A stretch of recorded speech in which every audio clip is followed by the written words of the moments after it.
Bamanyare chen muso demseni mabakoroba liman hajere jakulu minumbi ka radio Joliba Fm watina ambao foka wale nyumando au ni soma minye avril kalo ye ale tle wolon fla soro samba fla ani mugan ani kelen limana ubiye arabaye meme talike kuna fundi seben limana ulu bora minumbi bo dongo do katandene fuko se jumadoyuma anya layini kuna fundi seben nu kolula kale au ye bamanakana nege kanye konoton mana temeni sanga bisabaye fuko se akanye tan watiuma bara tabulo kumaso kona la balmake Amadou Diallo Musa Sanogo bolobe nege karafela ambi lameba be fuka be wali nyumandon an lamene do seguka fana feino seguka be la jelen sogoma an yere ka kin o ye bamanankin ambi bamanankina ma be fani amdalay ambu be fu kuni sogoma Joliba Fm Musa ibi sigoro foke o te bashi o ne ngomi seguka be fu nyo fofolo ka soroga nga kinfo o te bashi o to ko te ko particulièrement amdalay bugo fie aywa ambi do kuna fundi seben kono seben na limano amba damne ni faso ka fasidi seben le sori ale kumana limano kuma min ba kono jadi wale tigilama ka wale jugu de ba kono la ni oye terroristu ye limano olu minumbe ni olu kalenga ye kufuga mali nyeda yelema ka ke jamana ye jamana mi ni koflete kala ble nga limano ala de be ankishi mali abe ala de ba kishi ajirala ka foko minye kona ye minyanga finitigu ye limana ujo rola de ninzena miye bamanche wale tigilama uye useraka ujo rola uye bamanchi mami borondo kona wale jugu min kera kanyeshi anga finitigu ma moti mara kona la limana ajirala ka fo minyanga finitigu akera kunu yereke kunu moti marala kunu somara jona yere kunu tarata minye mimbi talike somara jona arme yere ka kuna fundi siraw fe uye ni kuna funi sementia ka fo arme ale sira ki kwada minye bamachi wale tigilama ula minu nana kana wale jugu taku segere fu usigaro la ajala ka fo fama no e forces armées maliennes u sira ka wale jugu tigilama matan anifla limana uyolu de bone unina miyanga arme yere ajala ka fo uye tegeke uka minaw chamana ina fo radio ni maramafɛnw chama onga anyere fanfɛ no yanga armée ajala ka fo ma kelen o jogina minye ma damado fana be olu jogina nga o joginda o ma juguya kosbe ajala ka fo minye armée olu minu la kata demeke olu konbe yala la yoro ko folina wala sa ka seka bamanchima minu be ni olu ma tege ma seka ke olu la ko olu nyini fo u daga yoro la ina fo armée a fo ka communiquer konna la chugomina le sore ajira ka fo bamancha wali min fleni na taraka nyeshi konama limano abi ma hakili jigi wati jana sabu samba flani tan ani sababu wati ula ni ma hakili bala janvier kalula ni bamanchi makele nundi na firi kona duka no kera sababu ye bamancha wale charna mali fantana ni bela jelefe wati faransika kelechew olu nakan olu de nana wale jugu injo awati togomen kumbula oye opération servalier ode laba kana ke barkani halsa ulu de be mali kono de menda yanno ale lesor kelina limana ko angan janto de coronavirus bana avance encore halsa amata minumbe ni olu nyinane do covid-19 ko yoro banai aye nako follow minke mars kalola samba fla ani muga nako follow ina limana mawjat kera itlala kan nako flana wereke ni oye deuxième vague limana miye kena tigilama uye ina fo professeur akori ag iknan yoro ale de ye chakeda ni oye institut national de santé publique manifunka kenya ko bela jelinyene boyoro mali kono ya ale de o nyamai wa ale de be coronavirus bana keleli ale de taledo kabla abana keleli nyamaya labbi aya sementia ka fo covid-19 limana aka segini sabana no ye troisième vague limana ko sigata la o bolodale do wo be ka kyanga jamana yere kono ka sababu ke jate laba minu ni kena tigilama uye o bo kosaina o be mason hakilila ajala ka fo bana miyeni limana anga jamana kono la banai do de be fara banaba to ka ala ye dongo do da ni wati labaina sango kabi kalukura to kalukura mflena amfle olani avril kalo ajala ka fo o telefolo yere ma keme ani ma biduru ni wolonfla ayera olula tlekele o y'a sɔrɔ maa 1,400 bɛ yen olu de sɛgɛsɛgɛra olu la maa 100 ni maa 57 olu sɛgɛsɛgɛra ko bana in yɛrɛ o la limana o dun famana ka kɛ kabi bana in nana an ka jamana kɔnɔ nako fɔlɔ la nako filanan la nako sabanan min ye a jala k'a fɔ sɛgɛsɛgɛli min kɛra n'a yɛrɛ maa 100 ni maa 57 la limana o kan ka maaw jatigɛ kunbɔ sabu o b'a jira k'a fɔ halisa bana in bɛ an senkɔrɔ a b'an senkɔrɔ professeur Akure Iknan ko n'i y'a ye nin bana in yera maa caman na ɲɔgɔn fɛ nin cogoya la a y'a sɔrɔ de min ye an ka wale minnu bɛ yen ni a fɔra ko ka olu matarafa limanaw maaw bɛ k'u bolo jigin wale ninnu matarafali la o tɛ dɔwɛrɛ ye o ko an ka yɔrɔ janya an ka nun datugu an ka tigɛw ko fɛn caman bɛ yen bi ni maaw kɛlen don ka o kɛ bolo kɔfɛ ko ye limanaw professeur Akure Iknan y'a jira k'a fɔ o de kɛmɛ sababu ye bana in a bɛ ka caya wa kɛrɛnkɛrɛnnenya la sigida minnu bɛ yen n'o ye commune 6 ni commune 5 ni commune 4 o ni sigida 7 in limanaw ko bana in carilen don nin yɔrɔ kofɔlen ninnu na kosɛbɛ o la professeur Akure Iknan wa ko ɲɛfɔli min fana min bɛ se ka k'a la ni o ye bana in caya sababu ye nin waati in na o ye k'a fɔ jɛrɛw bɛ ka kɛ an ka jamana kɔnɔna la limanaw ɲɛnajɛ tɛ ɲɛnajɛ ye fara ɲɔgɔn tɛ fara ɲɔgɔn ye bɛɛ lajɛlen bɛ k'i sɔn i ta fan a dun i b'a sɔrɔ a ɲɛnajɛ ninnu bɛ kɛ fara ɲɔgɔn ninnu fana bɛ kɛ a fɔra ko an ka waleya minnu kɛ walasa bana in hali n'a sɔrɔla a b'an cɛ ma an kana na a yɛlɛma ɲɔgɔn fɛ limanaw maa caman tɛ ka o waleya ninnu de matarafa limanaw kɔsan yɛrɛ la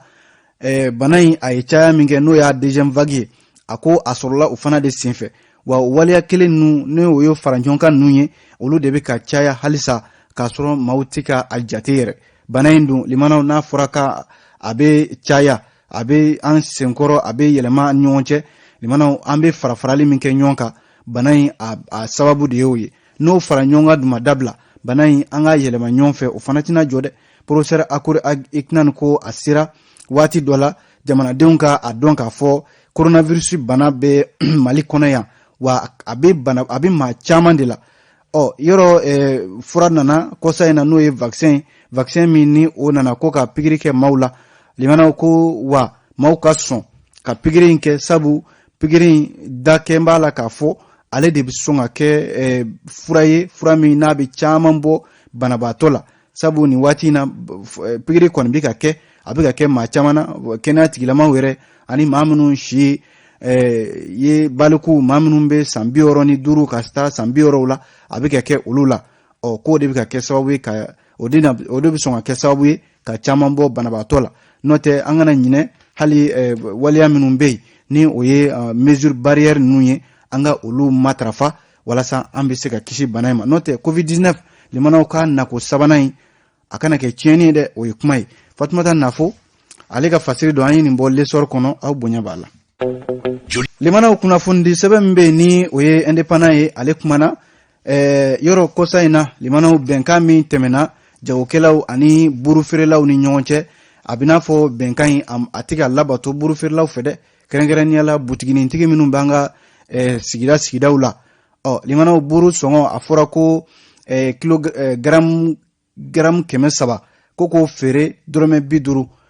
kuma in fɔra minisiri fɛ bɛnkan yɛrɛ sɔrɔla burufeerelaw ka ɲɛmaw olu ni jamana faamaw ni ɲɔgɔn cɛ nka hali sisan ko n'i donna an ka butigintigi ninnu fɛ yen i b'a sɔrɔ dɔw bɛ ka buru feere hali sisan kala kelen dɔrɔmɛ 60 minisiri min bɛ jago ko kunna a ye ladilikan di dɛ a ko bɛnkan min bolonɔ bilala marisikalo tile 30 tɛmɛnen in na minisiriso min b'an ka jagoko ni usine kow kunna limanaw ko bɛnkan in a bɛ n'a fɔ a fɔra ko ka buru gramme 300 k'a feere dɔrɔmɛ 50 la dɔw ta kɛn bɛ kuma in kɔni fɔra nka hali sisan n'i donna butigini fitinin ninnu kɔnɔ i bɛ taa sɔrɔ buru sɔngɔ a ma bɔ a cogoya la dɔw bɛ k'a feere hali sisan dɔrɔmɛ 60 communiqué min ni o bɔra minisiriso in fɛ avril kalo in tile 5 tɛmɛnen in na Aruna Nyang a ye ladilikan min di a ko jɛn tɛ se ka kɛ ni nin fiyewu sabu malidenw tɛ se ka ni sɔngɔ min dalen filɛ buru kan ka buru san nin cogoya la o de la a ye ladilikan min di a ko a bɛ bɛɛ lajɛlen ladɔnniya k'a fɔ bɛnkan min kɛra a ka labato n'o tɛ min ye cakɛda min bɛ n'o ye DGCC ye. O DGCC yɔrɔ ale de bilalen don jagoko kunna ani sɔngɔ minnu bɛ da feerefɛnw kan ka se ka o kɔlɔsi. A jirala k'a fɔ DGCC bɛna bila sugu kɔnɔnaw la ani fan 14 bɛɛ lajɛlen limanaw ka se ka taa maaw lajɛ minnu bɛ ka buru sɔngɔ ka dɔ fara a kan. Wa u t'u sara i la dɛ, u bɛ taa bali i la de n'a sɔrɔla i kɛmɛ ka dɔ fara a kan. Limanaw ɲangini min ni n'o ka kan o na da e kunna. Ale indépendant kelen in na limanaw ko ni ye jateminɛ kɛ ni waati in na jateminɛ min kɛlen don indépendant ka kuma la jɛkulu dɔ bɛ yen u k'a ma ko ATIR n'o ye jɛkulu ye minnu bɛ yen ni u sigilen don ka cɛmancɛ fanga yɛrɛ ka baara k'a lajɛ. U k'a ma ko Alliance pour une transition intelligente et réussie. Bakurunba la ATIR ale ka gafe min n'a bɛ to ka bɔ u k'a ma ko rapport limanaw avril kalo tile 5 tɛmɛnen na gafe in a bɔra. Gafe in ye jateminɛ ni gafe de ye min ye transition baara min bɛ sen na baara in a bɛ ka kɛ cogo min na waati o waati ka jateminɛ kuma minnu fɔra ani bɛnkan minnu kɛra n'a sɔrɔla transition maaw bɛ ka bɔ a sira ma. A jirala k'a fɔ an dun bɛ nin waati in na transition bɛ kalo 7 de la. Sankura min jɔra o kalo 3 fɔlɔ o fana tɛmɛna. Limanaw jateminɛ min kɛra nin bɛɛ la transition bɛ baara la kalo caman min ye ko yɛlɛma ye o kɔni ma se ka kɛ halisa. Fɛn o fɛn fɔlen don yɛlɛma la limanaw ko nin bɛɛ lajɛlen fɔra nka yɛlɛma ma se ka kɛ a ko la dɛ. O la ATIR maaw ka kuma la u y'a jira k'a fɔ ko wa cɛmancɛ fanga yɛrɛ u kɛmɛ ka u bolo biri fanga yɔrɔ caman kan ka fanga jɔyɔrɔbaw k'olu kɛ finitigiw ye. O n'a ta o ta maaw hakili la ko tile 90 fɔlɔ min n'o ye san 2020 ye ka taa janvier kalo tile fɔlɔ san 2021 ka n'a bila mars kalo tile 31 tɛmɛnen na limanaw jateminɛ min kɛra cɛmancɛ fanga maaw u ka baara la k'a bɛna fɔ yɛlɛma belebeleba minnu bɛ yen ni maaw kun sigin bɛ k'o kɔnɔ o ma kɛ. Nka cɛmancɛ fanga ka kalo 3 fɔlɔ san 2021 maa bɛ se ka bolomada fɛn minnu fana kan minnu sera ka kɛ ni o kɛra laɲini ye minnu sera ka sabati o ye sɔrɔdasi kulu ka kulu min bɛ n'u k'a ma CNSP o sera ka ci ka bɔ yen ani fana ko seni maaw ka baara o fana dansigi kɛra o la ka taa se Amadu Aya Sanogo limanaw ale n'a jɛ minnu bɛ yen ni olu kun ɲanginen don olu fana bilala. Min ye hali farabugu ye farabugu min kun kɛn bɛ bamancimaw ka daga ye maa tɛ se ka don maa tɛ se ka bɔ farabugu fana sera ka labila ka sababu kɛ o conseil islamique maaw ka wulikajɔ ye. Ka fara o kan ko jɛkulu dɔ sigira u k'a ma comité dɔ min ni a sigira comité interministériel min bɛna sigi walasa sɛbɛn minnu bɛ yen ani sariya minnu bɛ yen yɛlɛmani yɛrɛ bolo ka politique ko nasira ni an ka jamana sariya ko nasiraw la olu o fana sera ka bila sen kan. Limanaw nin kɔni ye baara dɔw ye minnu sera ka bila sen kan ani hali an ka jamana nafolo wagandɛ n'i y'a tila 100 o 100 ko 15 o sera ka bila an ka sɛnɛkɛlaw olu ka bolo kan k'o ye fɛn ye nisɔndiya bɛ se ka kɛ ni min ye dɔɔni. Nka a tile 90 in na limanaw fɛnw fana bɛ yen minnu ma se ka sira sɔrɔ kosɛbɛ o ye mun ye limanaw an bɔra ka covid-19 yɔrɔ an bɔra ka kibaruya fɔ kunnafoni sɛbɛn dɔ kɔnɔ ko covid-19 limanaw a jala k'a fɔ halisa maaw kɔni tɛ ka fɛɛrɛ minnu fɔra ko k'olu bonya limanaw olu tɛ ka matarafa an ka jamana kɔnɔ yan ani transition yɛrɛ baara a kɛn bɛ finitigiko ye finitigiw kɛn bɛ ka bila jamana fan 14 bɛɛ lajɛlen an dun bɛ waati min na ko sisan limanaw lakanabaliya o ɲɔɲɛ bɛ jamana fan 14 bɛɛ lajɛlen fɛ. ATIR y'a jira k'a fɔ n'o o ɲɛmaa ye professeur Yunus Ahmed Diko ye a k'u bɛ jamana ɲɛmaaw lasɔmi joona joona limanaw u ka transition yana ka ban kalo 7 o de kɛra la a tɔ tora kalo 13 ye an k'a fɔ kalo 7 de kɛra ani tile 13 o de kɛra la. Limanaw o kalo 7 ni tile 13 in na hali sisan a fɔra ko yɛlɛmaniba minnu kan ka kɛ yɔrɔ CNT ale sigi kan ye ka gouvernement ka baaraw de kɔlɔsi nka CNT yɛrɛ tɔn bɛ ten limanaw u ka baara nɔba ma ye wa gouvernement yɛrɛ bɛ baara min na a jala k'a fɔ CNT ale sen tɛ ka koba bɔ gouvernement ta la hali n'a sɔrɔla u sigi kan ye ka gouvernement ka baara kɔlɔsi. limana o kuma we ni de an yin bo l'indépendant kono bi somara ina aw bonya bi kunafon la Joliba ni antura kunafonu la kalila limana kunafondi sebembe ni oye les échos wele ale ya jira ka fo ni watina limana ko minye dien kele atomba ka kele bolo fara mimbe malikono ya ni ukama ko minusma limana ukabina fo minusma abe fe ka bo abe fe ka sirakura were inte dore limana ukaba manchima ku kele yoro minusma na kan uka benkambu benkamin dira uma uka barake no uka mandai minusma ko ute keleke olu kontaye ube do awni jugu che olu kembe chamanje jiriye ute keleke nga olu taye bende sabatili limana wati labaina ko bamachi wale tikilama ute cheto ute musoto limana utale fle ben miye minusma ka bulufara min flene agel hok tesalit ale cercle la limana yoro ntise mama funa tigima seima de bamachi mau tara ben miye Nations Unies mau ka bulufara min fle mali kono nga minusma wa ku sira ku tasara akola sabu bavla blalmatigu usira ka bamachi wale tigilama ugen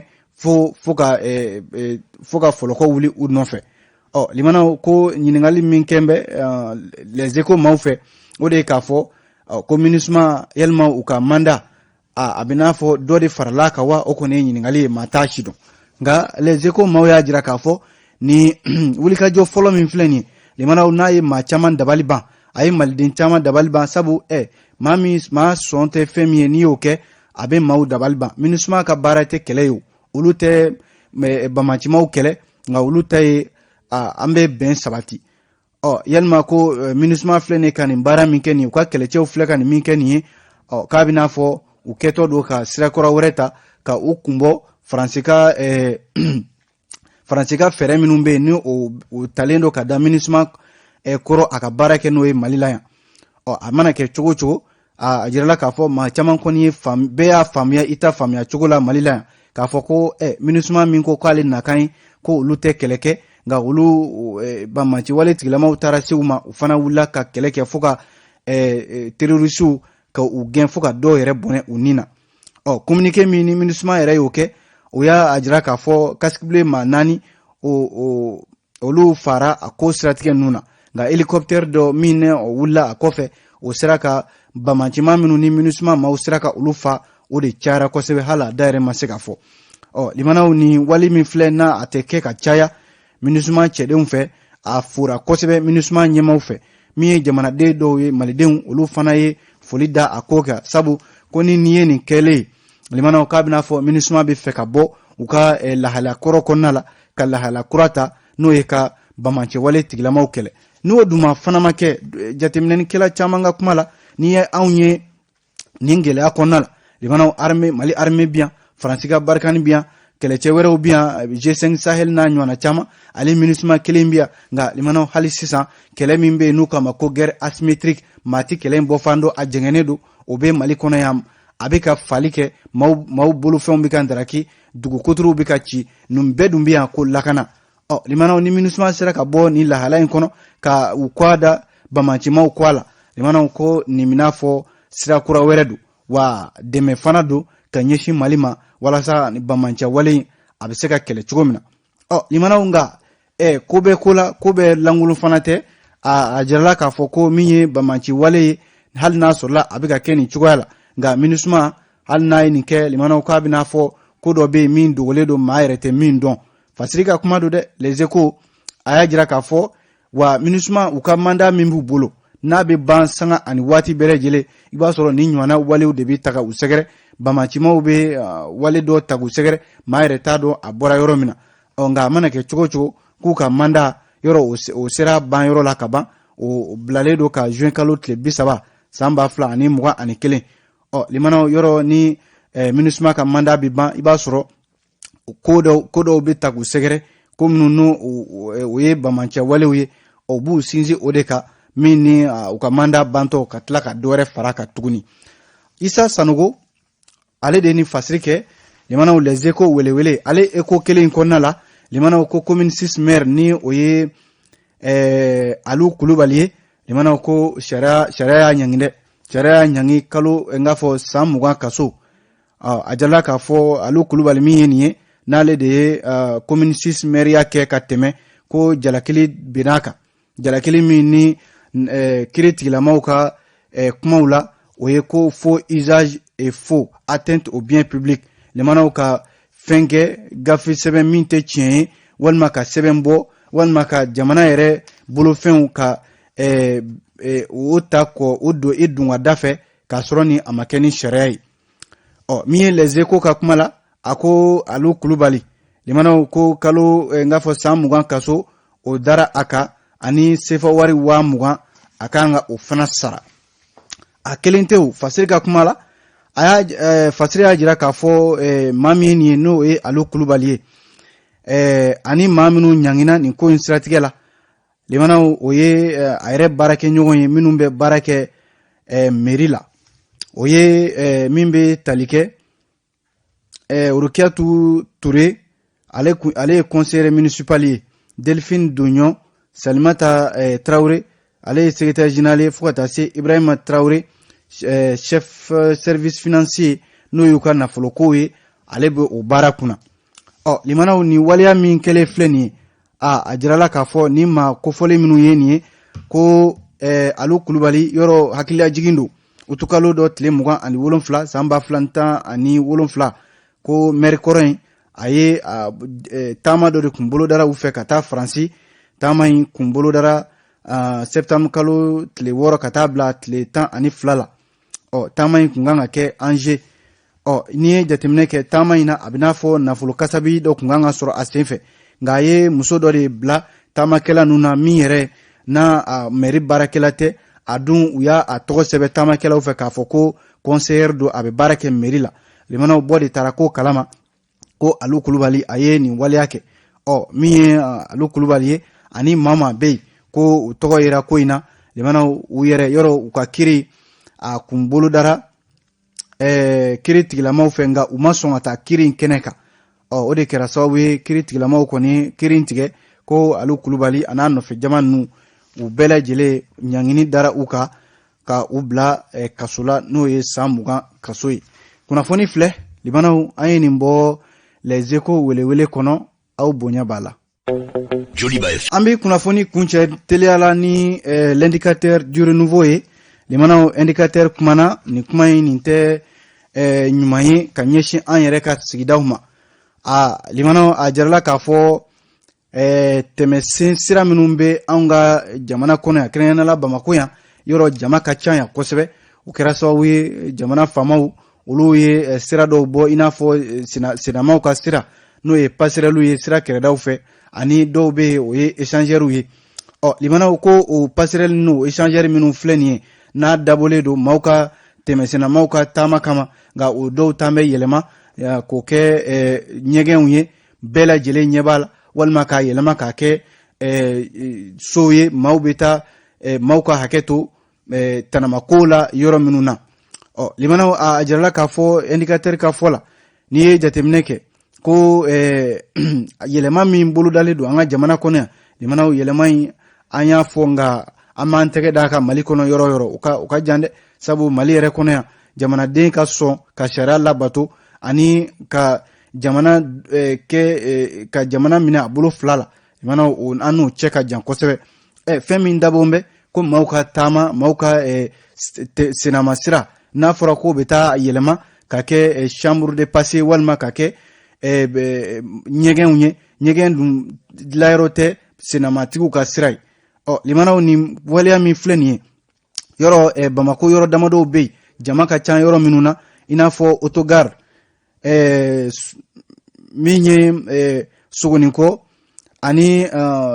minye sebeni koro o fanfelawye ani dabanani yoro ula ajarala ka fo ni cinema sira minu fleni no e passerelu a chama ne be limana mau bele jele sigile nyabala mate kuma mi indicateur ale ko sigida minum abe sigida minuna no ye commune 6 ni commune 4 ni commune 2 nunye olu ko ngerela amerula ka unyininga ka dese nga umaseka jabi jonyon so nga andumbe watim na ko sisan ajala ka fo ni yoro ko fole nu a yɛlɛmanen don ka kɛ bandiw de daga yɔrɔ ye wa k'a fana yɛlɛma ka kɛ yɔrɔw ye maaw bɛ taa tanamako kɛ yɔrɔ minnu na ani ɲɛgɛnw. kuma in ye limanaw indicateur de nin fɔ an bɛ kunnafoni bila nin kan yan ka aw bɛɛ lajɛlen fɔ ka wale ɲuman dɔn a ka lamɛnniko ɲuman na kunnafoni la ka la a balimakɛ Amadu Jalo fɛ Musa Sanogo bolo bɛ nɛgɛ karafe la aw ni ce a ka lamɛnniko ɲuman na a k'an bɛn sini Ala sɔnna. aw ni ce Radio Joliba ka kunnafoni gafew lamɛnni la.